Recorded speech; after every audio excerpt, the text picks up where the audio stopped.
Et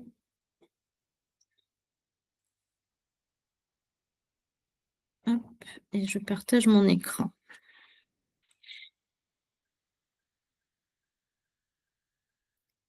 Allez, donc le pardon. C'est bon, vous voyez l'écran? Oui, c'est bon. Allez, Oui, parfait. c'est bon. Alors, ce qu'on va voir aujourd'hui, donc le pardon. Le pardon, c'est quoi? D'accord? Quelles sont les conséquences lorsque nous ne pardonnons pas? Mais on va voir les conséquences pour nous, pour soi. D'accord? Et que mettre en place pour réussir à pardonner? C'est un grand mot, pardonner. Eh bien, justement, pardonner, qu'est-ce que ça vous évoque à vous? Il n'y a pas de bonne ou mauvaise réponse. Des mots, des phrases, sentiments, autres. Qu'est-ce que ça vous évoque? Je vous écoute.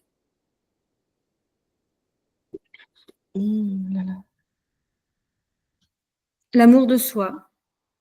L'amour de soi, ouais. Quoi d'autre? Accepter, Acceptation, ouais. Quoi d'autre? L'indulgence. Indulgence. Quoi d'autre? la paix. La paix, ouais. C'est intéressant, ça, la paix. Oui, c'est très intéressant. Oui, Toi, Mm. enfin, quand tu dis la paix, c'est quel genre de paix tu entends? quel genre de paix? Le paix Ouais. où tu te sens sereine, où tu n'as plus de, comment dire, où tu en veux plus à l'autre. Tu as dépassé cette stade. D'accord. Tu as dépassé vraiment cette stade. Tu peux vraiment voir et accepter ce qui s'est passé sans que ça te fasse réagir négativement. Donc, tu as dit paix intérieure, Mhm. tu as dit réaction négative. Ne plus avoir de réaction négative, c'est ça que tu as dit, hein? Oui. Mhm. Ne plus avoir de réaction négative. Et tu as dit autre chose. La sérénité, c'est ça? Oui, oui. Super. Quoi d'autre?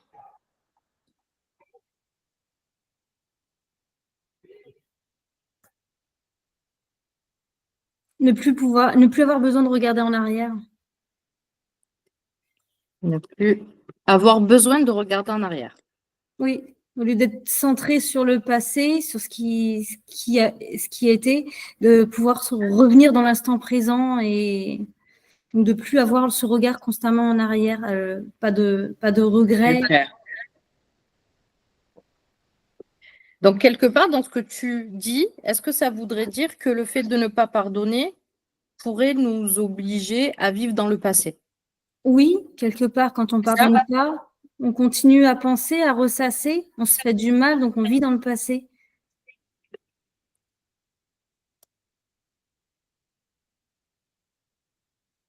Super. Et c'est Bon, ben, aussi c'est pas mal. pardonner, je pense que comme ça a dû être dit, oui, la sérénité, effectivement, oui, la sérénité, ça a été dit. Ok. Bon, beaucoup de choses. On continue? Ouais. Alors, là, je vous ai mis les définitions que j'ai trouvées dans le dictionnaire. Mhm. Il y en a deux différentes. Enfin, la première, c'est donc le pardon, c'est le fait de ne pas tenir rigueur d'une faute. C'est quelque chose, hein? Et la deuxième, c'est absolution du péché par un prêtre après la confession. Donc, franchement, quand on voit les définitions, honnêtement, quand vous voyez ces deux phrases-là, est-ce que ça vous donne envie de pardonner? Non. Et toi, Gabi, t'en penses Non, quoi? pas vraiment, hein. Pas vraiment, non. Voilà. Et Ça du suffit coup, pas, hein. bah, c'est vrai que surtout pas. Et Non, du ça coup, c'est suffit vrai pas. que Ça suffit pas. Non, ça, ouais, ouais, ça suffit pas parce qu'en plus, je vais juste prendre le fait numéro 2. Demander à quelqu'un de pardonner nos erreurs, ça ne changera rien à ce qu'on ressent au fond de nous. Si nous, on ne se pardonne pas nous-mêmes, C'est pas quelqu'un qui n'a pas vécu ce qu'on a traversé, qui est capable de dire, eh ben voilà, merci, c'est bien, vous êtes venu me voir, donc maintenant tout est oublié, il n'y a plus de souffrance. Ben oui. Alors, hop, juste, j'accepte la personne qui vient d'arriver. Hop, bonjour Anne-Sophie, tu nous rejoins, on a déjà démarré. Hop. Donc, effectivement, les deux définitions, c'est ça. Donc, je vais juste reprendre un petit peu les définitions pour Anne-Sophie. Hop. Ah, ouais. Donc là, on a vu les définitions du mot pardon. Donc, on voit que c'est que dans le Larousse, enfin, dans le dictionnaire. Mais elle est partie? Ou je ne l'ai pas Tu ne l'as pas acceptée? accepté. Ah mince, qu'est-ce que j'ai fait? Et je crois que tu ne l'as pas accepté. Il n'y a personne Tu ne là? l'as pas accepté. Non, il n'y a personne là, donc je ne sais pas. Bon, elle a peut-être bugué. Bon, du coup, on va reprendre. Voilà. Donc, effectivement, ces deux définitions, elles ne donnent pas envie. Et c'est vrai que souvent, eh ben, on peut se dire, ouais, ben, on peut juste se dire, eh bien, le fait de pardonner, si c'est juste dire, ah bah, tu as eu raison de me faire ça, bah non, j'ai pas envie, cette personne, elle n'a pas eu raison. D'accord? Donc, forcément, on est réticent à y aller. Maintenant, si on prend l'étymologie du mot pardon, donc ça vient d'un mot latin, perdonare, qui veut dire pour donner. Et donc, effectivement, quand on découpe ce mot par don, ça colle avec cette étymologie. Ça, je vous l'ai mis, on va le voir plus tard, ce pardon, mais c'est important. Et moi, je vais vous donner une autre définition du mot pardon, du coup. Bah, en tout cas, celui-ci fait quand même plus, il résonne beaucoup plus avec l'idée qu'on a du pardon, en fait. Exactement. Et donc, tout à l'heure, un peu plus tard dans le webinaire, on va voir cette autre définition par don. D'accord? Maintenant, on va voir les conséquences du non-pardon. Alors, pour soi, donc, il peut y avoir de l'amertume. Ce que tu disais un petit peu, quand on ressasse, ben, du coup, il y a cette amertume. Pensée négative, puisqu'on repense à ce qui s'est passé, donc ça va avec le ressassement des souvenirs douloureux. Dégradation de la vision de la vie, ben, parce que effectivement, selon ce qu'on a vécu, s'il y a eu une trahison ou autre, ben, du coup, si on reste et qu'on n'a pas coupé avec ça, avec qu'on n'a pas pardonné, du coup, qu'on n'a pas coupé, ben, du coup, on peut dire, ah ben, tous les hommes, voilà, c'est des cons. On peut avoir une vision erronée du coup de la vie. Colère, irritabilité, tristesse, déprime, dépression, selon qui c'est, hein, bien sûr. Rancœur et culpabilité. Parce qu'après, moi, ça m'est arrivé d'accompagner des personnes qui ont été, qui n'ont pas pardonné ses parents, ses frères, ses sœurs, et puis après, la mort arrive, et voilà. Et on n'a pas été là. Et du coup, ben, il y a ce sentiment de culpabilité qui peut être là. Est-ce que vous voyez d'autres conséquences?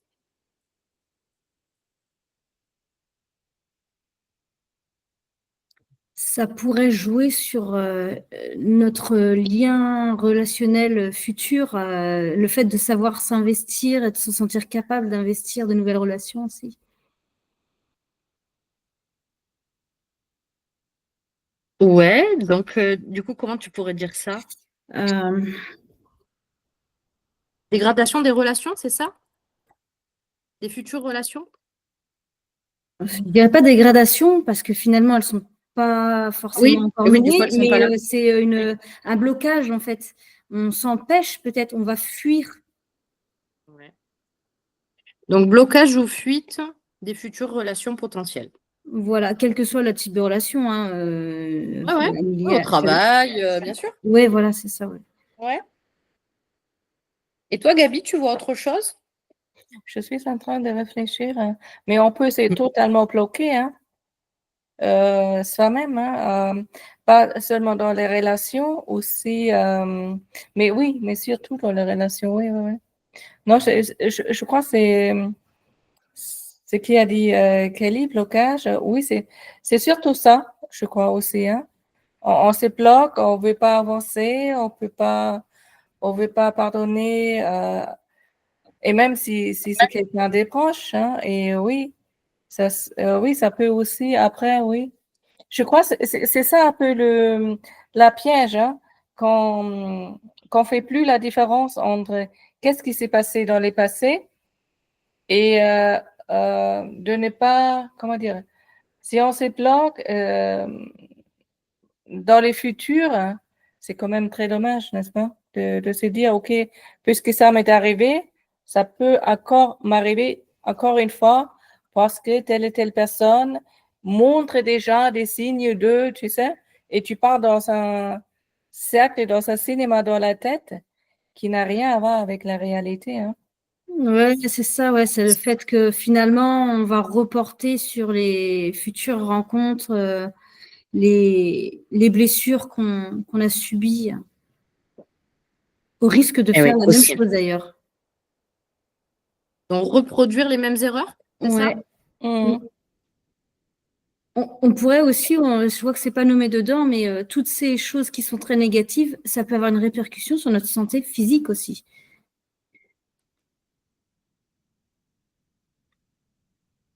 Eh oui, la fatigue, effectivement, ça va avec du coup ça. Ouais. Et Anxiété, dépression, tristesse, tout ça, bah, c'est ça. tu te crées des maladies. Eh oui. Eh oui. Donc, on voit que c'est pas anodin de pas pardonner, hein. Donc, finalement, le fait de pas pardonner, ça profite à qui? Ça profite à soi ou ça profite à la personne en face? Oh, ça profite même pas à la personne en face, je dirais. Non, ça profite à personne. Ça profite à personne. Mais partant du principe que je suis une personne égoïste et que je m'en fiche de la personne en face. Elle m'a fait du mal, d'accord? Je lui souhaite du mal. Il y a des personnes qui peuvent avoir cette pensée-là. Alors, excusez-moi. Hop. Donc,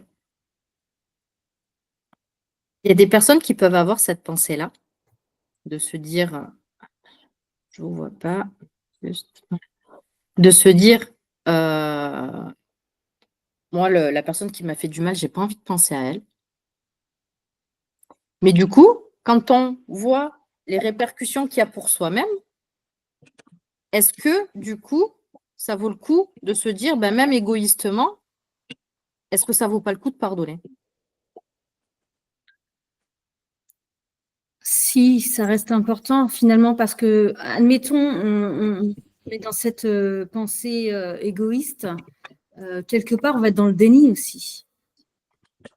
On ne veut pas C'est-à-dire, souffrir, développe. on veut pas souffrir, donc on va être dans le déni qu'on s'est senti nous-mêmes blessés, dans le déni qu'on a fait du mal, parce que souvent faire du mal, Ouais. c'est pas volontaire, mais c'est tout aussi douloureux de se rendre compte qu'on a été quelque part l'agresseur. Je mets l'agresseur au sens large, hein, c'est pas forcément. Ouais, ouais. Donc si on est dans le déni, ah ouais, on n'avance pas, on ne profite pas en fait. Être égoïste. Non, mais on a quand même une grande blessure, hein. Si on n'arrive pas à pardonner, c'est pourquoi? Parce qu'on ressent quand même une grande blessure. On se sent peut-être aussi un peu, comment dire, l'autre personne est plus fort que nous. Ou ça peut aussi faire peur de pardonner, je crois. Parce que ça veut dire quoi? Je pardonne, mais pour moi, ça veut dire aussi, je fais à nouveau confiance à cette personne. Un tout petit peu, hein. Mais si cette personne, elle m'a blessé dans le passé, elle peut me reblesser dans le futur. Alors, comment est-ce que j'arrive à pardonner à quelqu'un et quand même rester un peu vigilant de ne pas me faire blesser encore une fois? Bon, voilà. Eh ben, justement, Voilà. c'est très intéressant ce que tu dis et justement, on va voir ça tout à l'heure. Et justement, là, déjà, la question, là, par ses conséquences, parce qu'on a analysé ensemble, on se rend compte que c'est important déjà dans un premier temps de pardonner pour soi avant de penser à l'autre. Parce que tout ça, c'est moi qui le vis, c'est pas l'autre. D'accord? Vous êtes d'accord avec ça? Mm, mm. Voilà. Donc déjà, pour moi, c'est important que je coupe ce cordon. Ce que tu dis, c'est, mais du coup, si je pardonne, ça veut dire que je vais lui refaire confiance. Eh bien non. C'est toi qui... Pardonner, ça ne veut pas dire confiance. C'est deux mots différents. Donc, tu peux tout à fait pardonner sans dire tu as eu raison de me faire du mal, maintenant je vais te redonner ma confiance. Tu peux simplement couper. C'est ce qu'on va voir tout à l'heure quand on va reprendre quand on va reprendre justement cette origine latine du mot. On va développer. Tu vas voir où est-ce que je veux aller. Pour les personnes qui sont arrivées en cours de route, est-ce que vous avez d'autres, là vous voyez les conséquences du non-pardon pour soi qu'on a vu avec Kelly et Gabi. Est-ce que vous voyez d'autres choses? Ben moi, je suis au téléphone, donc je vois rien du tout. Ah, alors, du coup, Parce que on a j'ai pas dit pu rentrer sur la amertume. réunion, je suis en retard, j'ai pas vu qu'il y avait un lien et tout, donc je suis désolée, mais Alors, du coup, on a dit amertume, pensée négative, ressassement des souvenirs douloureux, dégradation de la vision de la vie, blocage ou fuite des futures relations potentielles, colère, irritabilité, s'empêcher d'avancer, tristesse, déprime, dépression, reproduire les mêmes erreurs, rancœur, répercussions sur notre santé physique et culpabilité. Donc ça, c'est les conséquences du non-pardon pour soi qu'on a vu ensemble, qui fait que pour déjà soi-même de façon égoïste, c'est déjà important de pardonner. On continue? Donc là, on va voir justement des actions à mettre en place pour des actions et des étapes à mettre en place pour pardonner. Et on va voir justement que c'est important d'aller petit à petit et souvent les personnes, comme je disais tout à l'heure, qui sont un petit peu égoïstes Oui, Gabi, dis-moi. Oui, juste pour la personne qui n'a pas les liens, je l'ai remis dans les chats. Alors, si elle veut se connecter avec super. les liens. Alors, en fait, je reste sur le lien qui avait écrit la mythe.google Oui, .com Oui, slash c'est ça. RPI. C'est ça. Ok, ben, je vais y retourner. Voilà. À de Merci. suite. Donc, les actions et les étapes pour pardonner. Donc, la première, c'est réfléchir aux événements et se mettre à la place de l'autre personne. Parce que souvent, quand on est campé sur nos idées, sur notre vécu, moi, je l'ai vécu comme ça, c'est moi qui ai raison, du coup, il y a du mal à avoir le reste. Ça ne veut pas dire la personne en face, elle a raison, c'est toujours pas ça, c'est juste d'arriver à voir plus grand, plus large et de différents angles. Donc, c'est se poser la question, pourquoi j'ai vécu cette situation comme une offense? Là, on est sur de la connaissance de soi. C'est-à-dire, quelles sont mes valeurs? Et quelle valeur chez moi a été touchée quand il s'est passé ça? Pourquoi j'ai vécu ça comme une offense? Pourquoi je l'ai mal vécu? Parce qu'il y a d'autres personnes, elles auraient vécu la même chose, elles ne se seraient pas vexées, elles ne se seraient pas fâchées. On est tous différents. Donc, c'est vraiment se poser la question, qu'est-ce qui m'a amené là? Et par rapport à l'autre, ça va être, pourquoi cette personne a-t-elle réagi ainsi? Derrière, il y a certainement d'autres choses. Peut-être que dans sa vie, c'est compliqué. Elle a son enfant qui est malade, son mari qui est malade, elle a des problèmes financiers. Du coup, elle a du mal en ce moment à gérer ses émotions et du coup, elle a crié. Je donne un exemple bateau. Mais vous voyez, ça peut être des conséquences qui font que, du coup, finalement, est-ce que c'est vraiment grave de m'être pris la tête et de le prendre comme je le prends, alors que finalement, si elle s'est énervée, c'était même pas contre moi. C'était parce qu'elle a employé ce mot, mais elle ne le pensait même pas. Vous voyez? C'est juste de voir les choses plus largement. T'obliger à s'interroger. Quelle est son histoire derrière cela? Donc, ça revient un petit peu à ce que je disais. D'accord? C'est vraiment d'arriver à voir plus large et pas que de son spectre à soi et de voilà ce que j'ai vécu. D'accord? On est souvent quand il y a eu une histoire, enfin voilà, une confrontation entre guillemets, on n'est pas d'accord et du coup, l'être humain, il a tendance à vouloir se persuader qu'il a raison. Et du coup, il se repasse le film et il se repasse le film vraiment, et on le fait tous, hein, on se repasse le film en se disant, ben oui, elle m'a dit ça, et on se persuade à soi-même qu'on a raison et que c'est nous la victime. Sauf que on ne se dispute pas avec le mur.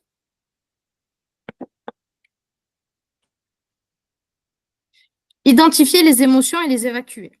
Donc tout à l'heure, on a vu ici tristesse, colère. Donc ça, il y a besoin de les évacuer. Je vais vous donner tout à l'heure des billes, justement, comment les évacuer. Identifier notre croyance par rapport à la problématique rencontrée. Des fois, on peut croire des choses, on peut avoir on appelle ça des croyances limitantes. Soit on peut croire certaines choses sur la personne, on peut être dans du jugement des fois, on ne s'en rend pas compte. Et en vrai, c'est pas du tout ça et c'est erroné. Donc, en analysant des gens et en se posant les bonnes questions derrière, ça va vous permettre de dérouler tout ça et de se dire, ben, finalement, elle est où ma croyance et est-ce qu'elle est bonne ou pas finalement. Analyser la situation de façon systémique. Donc, avec tout ça, c'est vraiment, il y a la situation. Quand je suis dans le non-pardon, je suis bloquée ici, dans un tout petit endroit de l'iceberg. Ben là, maintenant, je prends ma caméra, je remonte, je suis au-dessus de la situation et finalement, c'est quoi l'ampleur de cette problématique? Et le tout, hop, je suis en hauteur, j'analyse tout.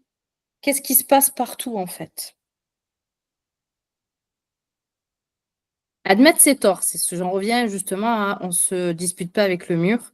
C'est dans une histoire, quelle que soit l'histoire, il y a 3 vérités. La vérité de moi, ma vérité à moi, comment j'ai vécu les choses. La vérité de la personne en face, comment elle a vécu les choses. Et la vraie vérité. Parce que la vraie vérité, c'est ni la personne A ni la personne B qui la détient. Elle est au milieu.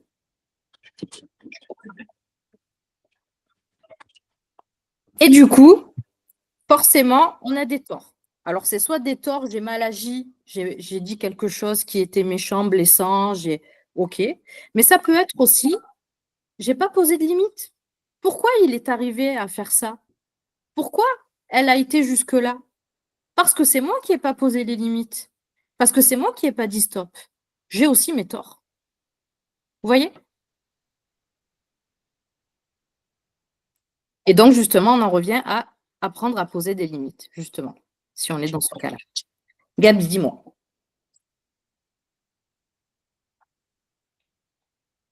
Ton micro est coupé, Gabi, on ne t'entend pas. Excuse-moi. Qu'est-ce que tu fais avec une personne qui n'accepte pas tes limites, qui les ignore, qui les dépasse? Tout dépend de comment elles sont posées. Ça, pendant l'entretien individuel, on pourra justement en parler. Si elles sont posées correctement, la personne, elle ne les dépasse pas. Et si la personne, vraiment, elle les dépasse, même en les posant correctement, ben, du coup, c'est de lui dire, tu as été trop loin, ça s'arrête là maintenant. Mais si la personne ne peut pas entendre ça? Alors, est-ce que tu as un exemple? Oui, j'ai un exemple, mais tu sais, c'est vraiment... C'est personnel. Si tu veux, on pourra décortiquer cet exemple en entretien, quand on sera individuellement, si tu veux. Mais quand les limites, quand un cadre est vraiment expliqué et qui, normalement, la personne, elle ne doit pas sortir du cadre. Et après, effectivement, si elle sort du cadre, ben, derrière, il y a une conséquence. C'est derrière d'expliquer le besoin. C'est comme ça qu'on apprend aussi à poser des limites. C'est voilà mon besoin. Moi, j'ai besoin de respecter ces limites parce que derrière, voilà, moi, j'ai besoin de ça, j'ai besoin de ça. Si elle ne respecte pas, ben, effectivement, à un moment donné, il y a une cassure. Enfin, voilà. Ok, merci. Est-ce qu'il y a des questions? Derrière. Est-ce qu'il y a des questions?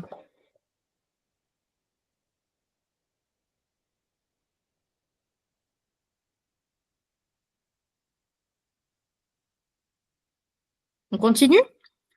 Donc, justement, on va voir ce pardon. Alors, pour les personnes qui nous ont rejoints, juste je reprends les définitions. Une minute. On a vu 2 définitions, en fait, qui sont dans le dictionnaire du mot pardon. Donc, la première, c'est fait de ne pas tenir rigueur d'une faute. Et la deuxième, c'est absolution du péché par un prêtre après la confusion. Et donc, ces deux-là, voilà, on a un petit peu analysé avec les filles. On s'est dit, bon, ça ne nous donne pas trop envie de pardonner, quoi, quand on voit ça. Et en fait, l'étymologie latine du mot perdonare, ça veut dire pour donner. Effectivement, quand on décortique le mot pardon, ça correspond avec ce mot latin. Donc, on va voir maintenant quelle définition moi je vous donne par rapport à ce mot. Pardon. Pour moi, enfin, ce que je vous dis, c'est vraiment de le voir comme ça. Par ce don, je te rends ce que tu m'as fait et je récupère mon pouvoir.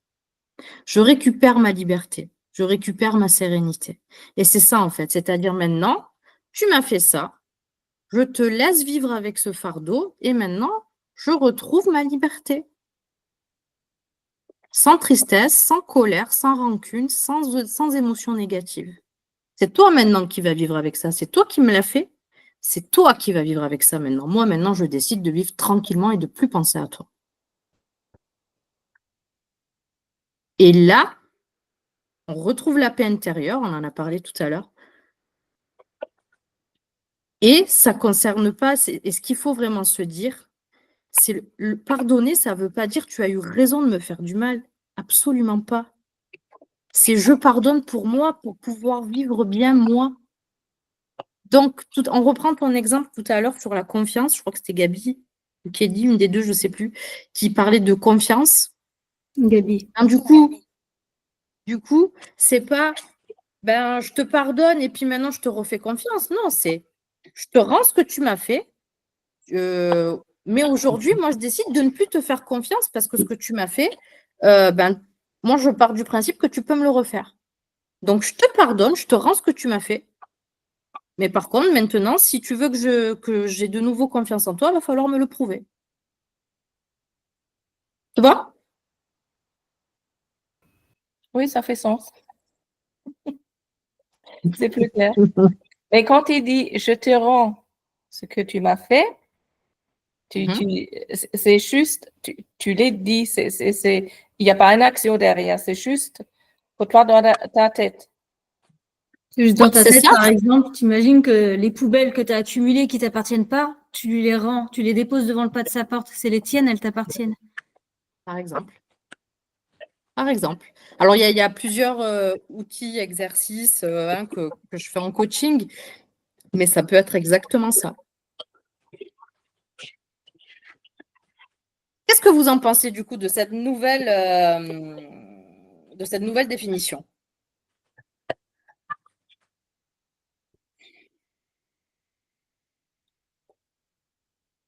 Elle est plus juste, elle est plus authentique. Oui, ça libère, hein. Ça libère carrément, hein. Ouais, complètement. Tu as vu ça? De te dire ça, le fardeau que tu t'es enlevé là, le poids en moins, le sac à dos, tu l'as enlevé là. Oui, ça libère carrément. Et en fait, c'est ça. La société dans laquelle on est, le mot pardon, c'est vraiment, il a eu raison. Du coup, moi, je suis têtue, c'est moi qui ai raison, donc non, je ne le pardonne pas parce qu'il n'a pas raison. Et donc, on peut rester comme ça pendant des années, pendant une vie, alors qu'en vrai, c'est pas ça le pardon.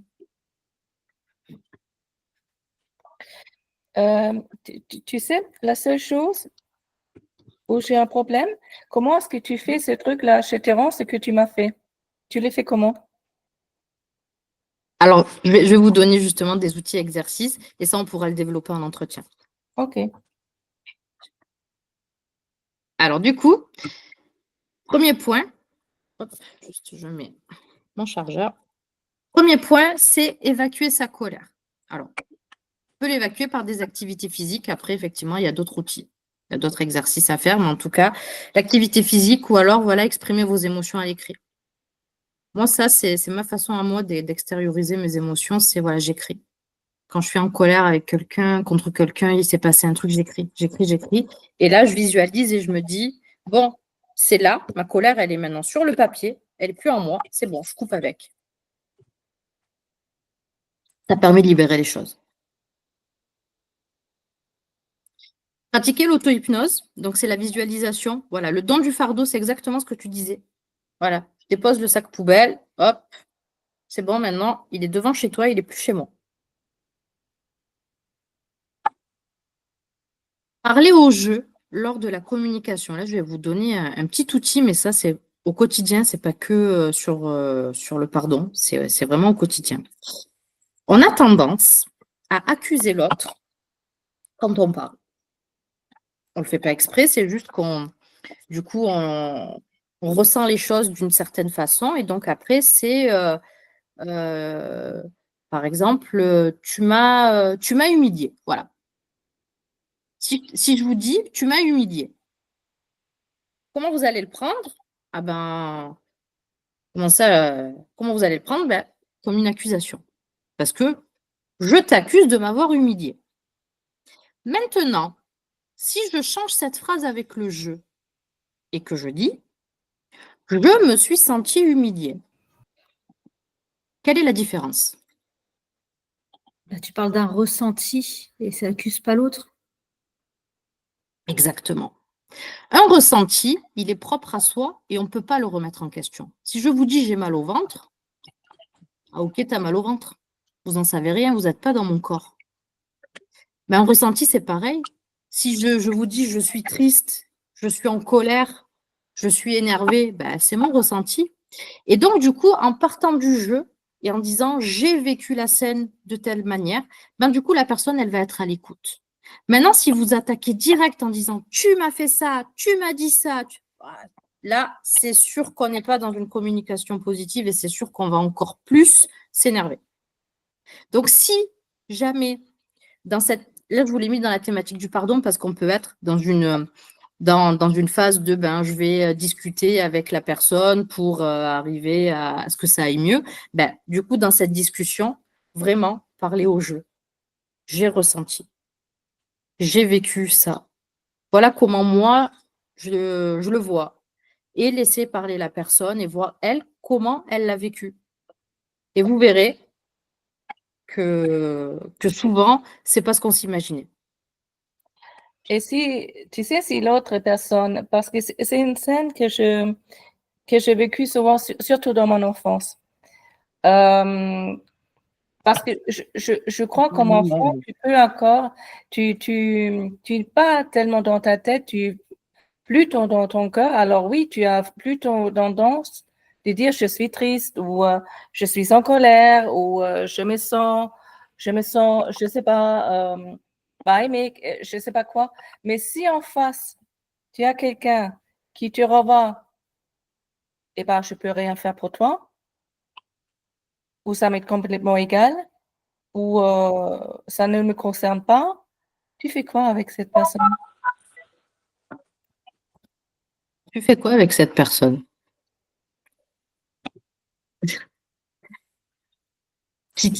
Là, tu m'expliques que avec une personne qui, de ce que tu me dis, voilà, elle s'en fiche, elle s'en fiche de tes émotions, elle s'en fiche de ce que tu peux ressentir, elle s'en fiche de comment tu peux vivre les choses. Moi, personnellement, ce genre de personnes-là, j'évite de les avoir dans ma vie. Oui, mais si c'est ta mère, tu fais comment? Ok. Si c'est ton Effectivement, chef, c'est plus tu fais compliqué. comment? Alors, avec un chef, tu poses des limites.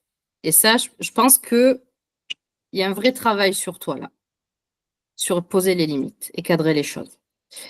Avec ta mère, c'est pareil, on cadre. Et à un moment donné, tu sais, quand tu poses les choses et quand toi, tu changes, ben la personne pour venir c'est-à-dire que, notamment la famille, on a une façon de... On a un fonctionnement. On a tous un fonctionnement. Et du coup, quand les enfants grandissent, avancent dans la vie, il y a des personnes qui, ben voilà, font du travail sur soi. Et dans une fratrie, s'il y en a un qui fait un travail sur soi, ben du coup, il va plus trop être dans ce bloc puisqu'il voit la vie autrement, il voit les choses autrement, il y a des trucs qui ne conviennent pas. Ben du coup, il va plus être là-dedans, il va bouger, puisqu'il va évoluer, il va être plutôt ici. D'accord? Ben du coup, comme toi, tu es là et que tu poses tes limites et que tu construis un petit peu ta façon d'être et ta façon de vivre et la façon dont on doit te parler, ben, du coup, si ta mère, elle t'aime et si ta mère, elle a envie de continuer à te parler, elle va se mettre obligatoirement à ton niveau et elle va venir là. Après, ce travail, ça se construit et effectivement, ça part déjà dans la communication et dans comment je pose les choses, comment je dis les choses et comment la personne derrière, je l'amène à entendre ce que je lui dis. Et si elle n'entend pas, ben, qu'est-ce que je fais? Et ça, du coup, c'est un travail personnel à faire. Est-ce que j'ai répondu à ta question? Oui, oui, oui, oui, totalement. Oui. Moi, je peux poser une question? Bien sûr. C'était par rapport à quoi? Est-ce que dans le pardon, il y a différents niveaux? Et est-ce que quelque part, comme tu disais, il y a des fois les problèmes de communication, on veut aller demander pardon et on n'y arrivera pas, la personne elle n'est pas ouverte. Et moi, par exemple, je suis dans une situation, c'est impossible d'aller demander. J'ai besoin que cette personne vienne vers moi et me demande pardon pour tout ce qu'il m'a fait et tout. Mais je sais pertinemment qu'il ne le fera jamais. Et moi, je voudrais ça, comme ça me soulagerait. Mais ce sera pas Est-ce possible. que tu as la main sur les comportements des autres? Non? Est-ce que tu as la main sur ton comportement? Oui? Ta réponse. Le travail, il est à faire sur toi. Tu ne peux Ouais. pas l'obliger à te demander pardon. On ne peut pas obliger quoi que ce Eh soit ouais. à qui que ce soit. Donc, Mais en c'est fait, sur toi qu'il faut faire ce travail. j'ai demandé, parce que moi, je suis en thérapie, et j'ai demandé, et elle m'a dit, parce que moi, j'avais dit, j'aimerais bien donner une lettre à cette personne, mais pas du tout pour l'accuser dans le tu, nana, être en paix, quoi, partir en paix, ou voilà. Et elle m'a dit, non, non, faites-le pas, parce que bon, je trouve que c'est une personnalité particulière, toxique, on va dire. Et donc, elle m'a dit, bah, vous faites votre lettre, et puis vous l'avez écrit, comme vous disiez tout à l'heure. Et puis voilà, on le met dans la poubelle, on déchire, et puis voilà, c'est plus à nous. On se détache de ça.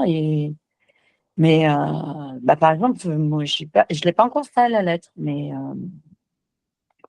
Ah ben, c'est un très, très bon exercice. voilà, il faut faire la Justement, en coaching individuel, on pourra en parler justement de ça.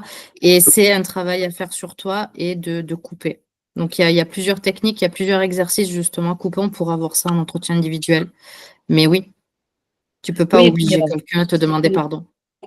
c'est vrai que quand on pardonne, on est soulagé, c'est un poids qui part, quoi. Bon, moi, j'ai déjà un Eh peu oui. avancé quand même.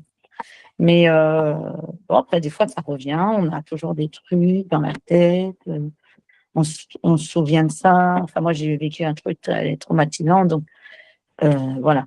Je ne vais pas rentrer dans les détails. Mais bon, en plus, moi, j'ai des croyances, des valeurs.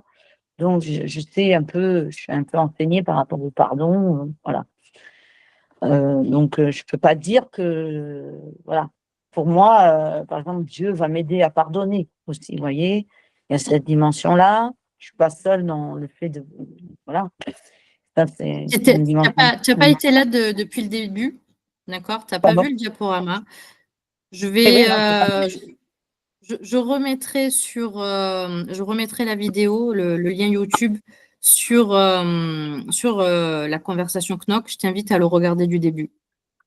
Dans la Et, conversation. ouais, et tu comprendras peut-être certaines choses, justement, cette dimension par rapport à Dieu. Oui, tu crois, c'est très bien et ça aide, mais souvent dans la religion, il y a aussi une espèce de jugement et on ne pardonne pas pour les vraies bonnes raisons. Et du coup, ça peut aussi rester dans le blocage. Non, je ne vois pas trop comme ça, mais bon, après. Mais j'irai voir, il n'y a pas de Mais- problème. Mais après, tu n'étais pas là depuis le début, donc forcément, tu n'as pas toute la dimension qu'ont eu Kelly et Gabi. Donc, je t'invite à Ouais. revoir le webinaire. Est-ce qu'il y a des Ah, mais il y a questions? le webinaire, on peut le revoir. Oui, c'est ce que je viens de te dire. Et alors, en fait, ça sera dans et on va avoir un mail comme quoi on peut le regarder, c'est ça? Sur Knock, sur la conversation, j'enverrai le lien. Ah, Est-ce qu'il y a toujours d'autres dans la questions? conversation. D'accord. Ok, bon, bah, j'irai Est-ce voir. qu'il y a d'autres questions, Elisabeth? Ok. Ah bah, merci. De rien. Il n'y a pas d'autres questions? Donc voilà, donc il y a des outils que je pourrais vous donner donc individuellement, propres à chacun, en fonction de où vous en êtes et de vos besoins, du coup, en séance de coaching. Donc, on a terminé. Ah, d'accord. Je vous remercie d'avoir participé. Alors, est-ce qu'il y a des Merci. personnes qui veulent avoir le rendez-vous, du coup, qui est offert? Donc, Gabi, est-ce que tu veux ce rendez-vous? Oui, oui, avec plaisir. Oui? Mm. Allez, hop,